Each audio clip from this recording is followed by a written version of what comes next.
अस्सलामु अलैकुम वरहमतुल्लाहि वबरकातुहू। आज है इतवार का दिन और जैसे कि आप लोगों को पता है हर इतवार को हम वीकली एनालिसिस वाला वीडियो आप लोगों के साथ शेयर करते हैं। इस हफ़्ते थोड़ा वीडियो आप लोगों के साथ शेयर करने में मुझे ताख़ीर हो रही है। रीज़न यही है कि लाइव मजलिस में मैंने बताया था कि मैं औरंगाबाद एक मजलिस में शिरकत की नीयत से जाने वाला था, तो वो सफ़र आज हमारा हुआ और अभी हम मगरिब के बाद घर पर पहुँचे हैं, इसलिए ज़्यादा एनालिसिस करने का भी वक्त नहीं मिला और वीडियो बनाने का भी वक्त नहीं मिला।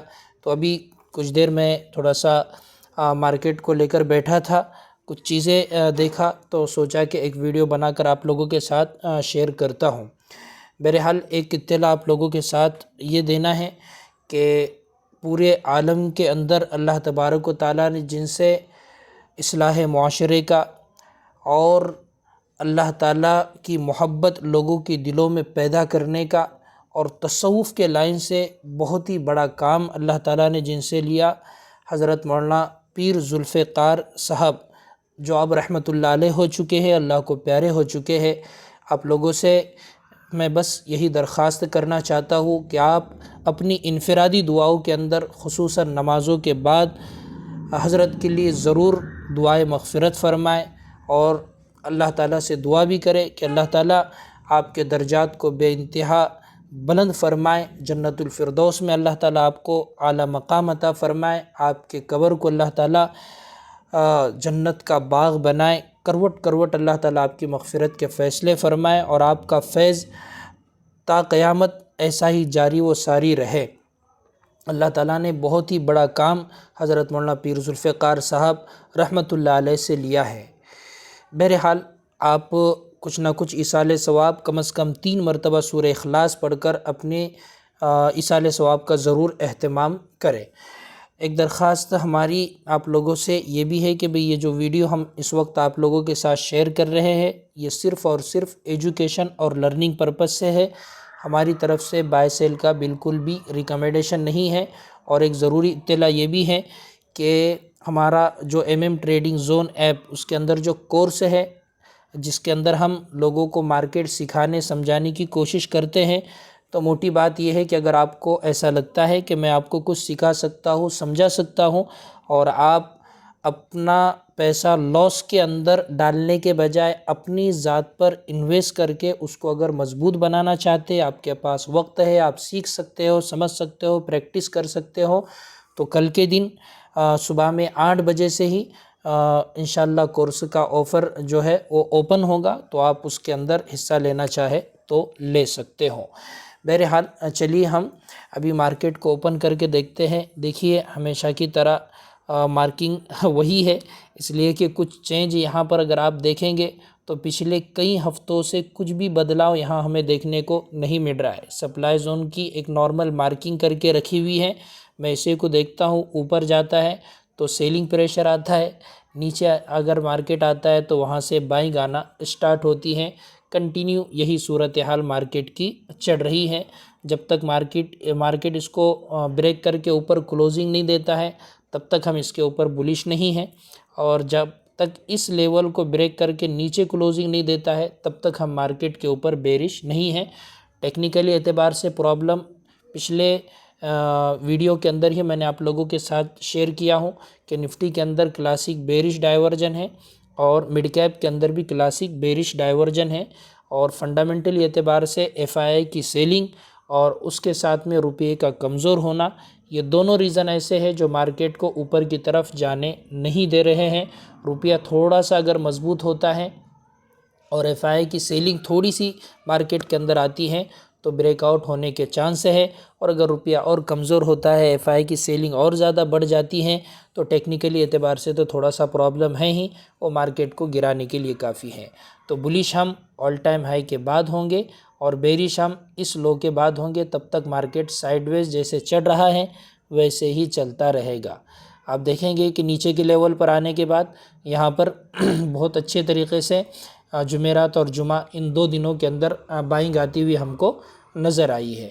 तो कुछ भी पॉसिबल है, अभी फ़िलहाल कुछ वन साइड कहा नहीं जा सकता। ये एक निफ्टी के बारे में मैंने बताया।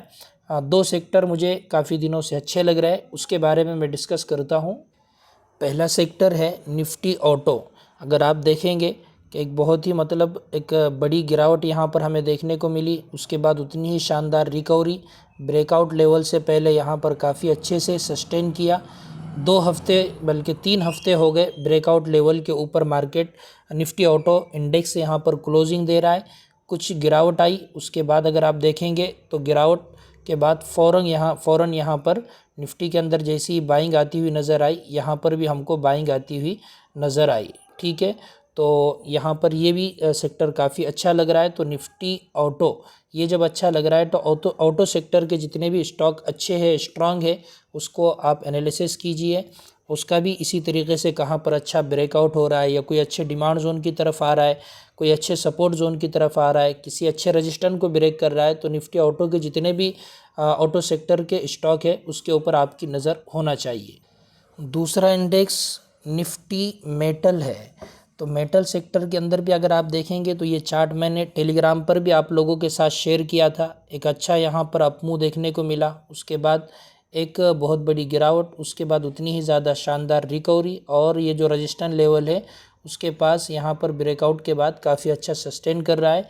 और अभी थोड़ी बहुत गिरावट भी देखने को मिली, तो जितनी गिरावट थी उतनी ही ज़्यादा शानदार यहाँ पर हमें रिकवरी भी देखने को मिली। इसलिए मेटल सेक्टर के जितने भी स्टॉक है, आप टाटा स्टील को देखेंगे, आप हिंदुस्तान कॉपर को देखेंगे, हिंदुस्तान जिंक को देखेंगे, तो काफ़ी अच्छा परफॉर्म्स कर रहे हैं। तो मेटल सेक्टर के जो अच्छे स्टॉक है उसके ऊपर भी आपकी नज़र फ़िलहाल रहनी चाहिए। तो ये 2 सेक्टर अभी फ़िलहाल के लिए अच्छे लग रहे हैं। बाकी भी फार्मा है और आईटी है, बाकी सेक्टर भी कुछ ख़राब नहीं है। जब वो चलेंगे और मार्केट चलेगा तो वो भी चलेंगे, लेकिन फ़िलहाल ये 2 सेक्टरों के अंदर अच्छा ब्रेकआउट हमको देखने को मिल रहा है। आज जो स्टॉक मैं आप लोगों के साथ शेयर कर रहा हूं उसका मुख्तसरन फ़ंडामेंटल भी मैं आप लोगों को बताना चाहता हूं। अगर इस स्टॉक के फंडामेंटल आप देखेंगे शेयर होल्डिंग पैटर्न के अंदर, तो प्रमोटर की होल्डिंग है ना, आपको यहाँ पर लगभग 58% देखने को मिलेंगी। एफआईआई की होल्डिंग यहाँ पर 3% के आसपास देखने को मिलेंगी, जो इस क्वार्टर के अंदर और एफआईआई ने होल्डिंग को बढ़ाई हुई है। डीआई की होल्डिंग यहाँ पर देखेंगे तो 4-4.5% के आसपास है। थोड़ी सी डीआई ने होल्डिंग कम की है, और ख़ास इसको आप लोगों के साथ शेयर करने का जो मेरा रीज़न है ना, वो इसकी पब्लिक के अंदर जो 35% लोग लेकर बैठे हुए हैं ना, उसके अंदर आप देखेंगे तो यहाँ पर 8.5% अल्ट्राटेक सीमेंट यही इसको होल्ड कर रहा है, और बाकी भी बड़े बड़े लोग यहाँ पर आप देखेंगे तो इसको होल्ड करके रखे हुए हैं। लगभग मतलब यहाँ पर एक 20-25% होल्डिंग पब्लिक में से, 35% में से 20-25% की होल्डिंग अगर आप देखेंगे तो यही बड़े बड़े लोग लेकर यहाँ पर बैठे हुए नज़र आ रहे हैं। और ख़ास तौर से अल्ट्राटेक का इसको लेना, यहाँ पर कुछ ख़ास चीज़ मुझे लग रही है। दूसरी ख़ास चीज़ मुझे यहाँ पर ये लग रही है, अगर आप 10 साल का इसका परसेंटेज देखेंगे तो 8% का है, 3 साल का भी 13% तक है। लेकिन अभी करंट अगर देखेंगे ना तो इसके अंदर अच्छी खासी ग्रोथ आती हुई नज़र आ रही है। कंपाउंडिंग प्रॉफिट ग्रोथ को देखेंगे, अभी तक माइनस में यहाँ पर चल रहा था स्टॉक, और यहाँ पर 53% का भी शो कर रहा है। समझ रहे, यहाँ पर ये पहले रिटर्न दे चुका है, अभी माइनस में है, यानी एक अच्छी गिरावट पर हमको ये स्टॉक देखने को मिल सकता है। अभी हम थोड़ा सा और नीचे की तरफ ऊपर की तरफ जाएंगे, प्रॉफिट एंड लॉस को देखेंगे ना, तो यहाँ पर पिछले 2-3 साल से है ना कुछ ख़ास होता हुआ हमें नज़र आ रहा है। 2022 के बाद देखेंगे तो कंटिन्यू इसका प्रॉफिट यहाँ पर हमें बढ़ता हुआ नज़र आया। पिछले साल थोड़ा सा कम ज़रूर रहा, लेकिन इस साल वापस से अच्छी खासी ग्रोथ हमको इसके अंदर देखने को मिल रही है। और अगर पिछले इसके 7 क्वार्टर हम शुमार करेंगे ना, तो इन 2 क्वार्टरली रिज़ल्ट को छोड़कर बाकी क्वार्टरली रिज़ल्ट भी इसके ठीक ठाक आते हुए नज़र आ रहे हैं। मार्च से यहाँ पर थोड़ी सी कमज़ोरी ज़रूर है, उसी की वजह से एक अच्छे मतलब लेवल का रिटेस्ट भी करता हुआ नज़र आ रहा है। इसीलिए हमेशा कहा जाता है कि फ़ंडामेंटल है ना, ये बहुत ज़्यादा असर डालते हैं। टेक्निकल बाद में चलकर फ़ंडामेंटल को ही मतलब फॉलो कर स्टॉक का प्राइस गिरता है या बढ़ता है। तो आने वाले टाइम में अगर इसके थोड़े भी क्वार्टरली रिजल्ट अच्छे आते हैं तो यहाँ से स्टॉक वापस से अच्छा खासा जंप कर सकता है। अभी मैं टेक्निकल लेवल पर आपको लेकर चलता हूँ। देखिए, टेक्निकली एतबार से मैं इसको बहुत ज़्यादा आपको मतलब एक लंबा खींचना नहीं चाहता हूँ, बस इतनी बात की तरफ इशारा करना चाहता हूँ कि आप यहाँ पर देखेंगे तो एक बहुत ही अच्छी रैली हमको देखने को मिली। उसके बाद काफ़ी दिनों तक स्टॉक का प्राइस एक लेवल के अंदर सस्टेन किया, वापस से उसके अंदर ब्रेकआउट हुआ। तकरीबन यहाँ पर 300 रुपये के आसपास प्राइस चला गया था और वहाँ से अगर आप देखेंगे तो इसके अंदर गिरावट देखने को मिल रही है। मंथली एतबार से एक डिमांड जोन है, आप देखेंगे तो प्राइस डिमांड जोन के करीब जैसा ही आया तो यहाँ पर पूरा एक महीना, तकरीबन आज 15 तारीख़ रहेंगी, 15 तारीख़ मतलब 15 दिन गुजर गए, लेकिन यहाँ पर कैंडल जो बनती हुई नज़र आ रही ना, तो काफ़ी अच्छी कैंडल बनती हुई नज़र आ रही है। यानी जो एक बड़ी गिरावट थी ना, वो गिरावट इस कैंडल के अंदर हमें रुकती हुई कहीं ना कहीं नज़र आ रही है। ठीक है, एक चीज़ मैं आपको ये बताना चाह रहा हूँ।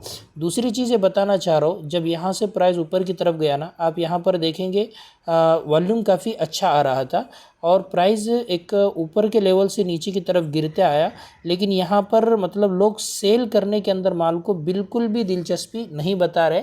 और फंडामेंटल के अंदर अपन ने शेयर होल्डिंग पैटर्न तो देख ही लिए, 35% के अंदर भी बड़े बड़े लोग लेकर बैठे हुए हैं। एक मतलब 10 से 15% लोग इसके स्टॉक कंपनी के रिटेलर के पास है, बाकी बड़े लोग ही इसको लेकर बैठे हुए हैं और ख़ास तौर से अल्ट्राटेक भी इसको लेकर बैठा हुआ है। अगर हम वीकली टाइम फ्रेम पर आते हैं ना, तो आप यहाँ पर देखिए वीकली टाइम फ्रेम पर कितना अच्छा स्टॉक लग रहा है। अगर देखेंगे तो प्राइस यहाँ से बहुत तेज़ी से ऊपर की तरफ गया था, वॉल्यूम भी काफ़ी अच्छे आए थे। तो ये जो बड़े पिलर यहाँ पर इसको लेकर बैठे हुए हैं ना, ऐसा नहीं लगता है कि उन्होंने इस लेवल के अंदर उसको सेल किया। रीज़न उसका यही है कि अगर सेल करते तो यहाँ पर वॉल्यूम भी काफ़ी बड़े आते, और अभी कुछ दिनों से आप देखेंगे तो यहाँ पर बिल्कुल ना के बराबर वॉल्यूम हमको देखने को मिल रहे हैं। और पिछले 3 हफ्ते हो गए कंटिन्यू यहाँ पर कैंडल स्टिक पैटर्न जो बन रहे हैं ना, वो ये बता रहे हैं कि नीचे से कहीं ना कहीं यहाँ पर हमको बायर एक्टिव होते हुए नज़र आ रहे हैं। तो ये एक वीकली टाइम फ्रेम पर आप लोगों के साथ शेयर करना था। अगर आप डेली टाइम फ्रेम पर इसके जाएंगे ना, तो डेली टाइम फ्रेम पर मज़ीद मैं कुछ चीज़ आपको बताना चाहता हूँ। डेली टाइम फ्रेम पर ये स्टॉक अभी फ़िलहाल अगर आप देखेंगे ना, तो ये जो इसकी लेवल है ये एक, ठीक है, तो उसके ऊपर तो इसने क्लोजिंग दिया है। दूसरी ये जो कैंडल है ना, ये कैंडल काफ़ी अहम बनी हुई है, तो जो तकरीबन 226 के आसपास है। ठीक है, तो मेरा ऐसा मानना है कि अगर एक मरतबा ये 226 को अगर क्रॉस करके ऊपर निकल जाता है ना, तो एक अच्छी खासी रैली यहाँ से हमको देखने को मिल सकती है। अभी भी क्लोजिंग इसकी देखेंगे ना आप, तो थोड़ी ठीक ठाक ही मालूम होगी, इसलिए कि यहाँ पर आप देखेंगे तो ये रेड कैंडल जो बनी ना, उसी लेवल से प्राइस नीचे की तरफ आया था और अभी कहीं ना कहीं ऊपर की तरफ जाता हुआ नज़र आ रहा है। अभी एक चीज़ मैं और आपको बताना चाहता हूँ, वो ये है कि हम इसका लगाएंगे RSI। आप इसका जब देखेंगे ना, तो यहाँ पर आपको एक बुलिश डाइवर्जन RSI यहाँ पर बनाता हुआ नज़र आ रहा है। आप वाज़े तौर पर देख सकते हैं कि प्राइस यहाँ पर नीचे की तरफ आ रहा है और RSI यहाँ पर ऊपर की तरफ कहीं ना कहीं जाता हुआ नज़र आ रहा है। तो कैंडल स्टिक पैटर्न अभी फ़िलहाल तो कोई ख़ास यहाँ पर बना हुआ नहीं है, वैसे है ही बना हुआ, लेकिन इतना अच्छा नहीं है। जैसे इस लेवल को प्राइस क्रॉस करके ऊपर निकल जाएगा ना, तो उम्मीद है कि एक अच्छी मतलब बाइंग आ सकती है। और ये जो 200 रुपये की लेवल है ना, ये नीचे से काफ़ी अहम है। अगर मान लीजिए प्राइस यहाँ से गिरता भी है और इन लेवलों के आसपास मिलता है, तो यहाँ से फिर वापस से उठता हुआ हमें नज़र आएगा। तो और फ़ौरन यहाँ पर ऐसे लगाना थोड़ा सा मुश्किल ज़रूर रहेगा। हाँ, अगर लगाना भी चाहते हैं तो ये फिर मतलब बिल्कुल स्विंग के एतबार से इस कैंडल के लो के नीचे लगा सकते हैं। इसके नीचे लगाना थोड़ा सा ज़्यादा ही रिस्की रहेगा। ठीक है, ये जो मतलब लो बना हुआ है ना, ये वाला लो, ये काफ़ी अहम मतलब साबित हो सकता है। इसके नीचे प्राइस नहीं आना चाहिए, इसके नीचे आए तो और ज़्यादा ख़राब हो जाएगा। इसके ऊपर निकल जाता है तो हो सकता है कि यहाँ से अच्छा मोमेंट हमको देखने को मिले। तो मुझे उम्मीद है इंशाल्लाह ये वीडियो काफ़ी आपको अच्छा लगा होगा। कमेंट करके ज़रूर बताइएगा। दुआओं की दरख्वास्त। अस्सलामु अलैकुम वरहमतुल्लाहि वबरकातुहू।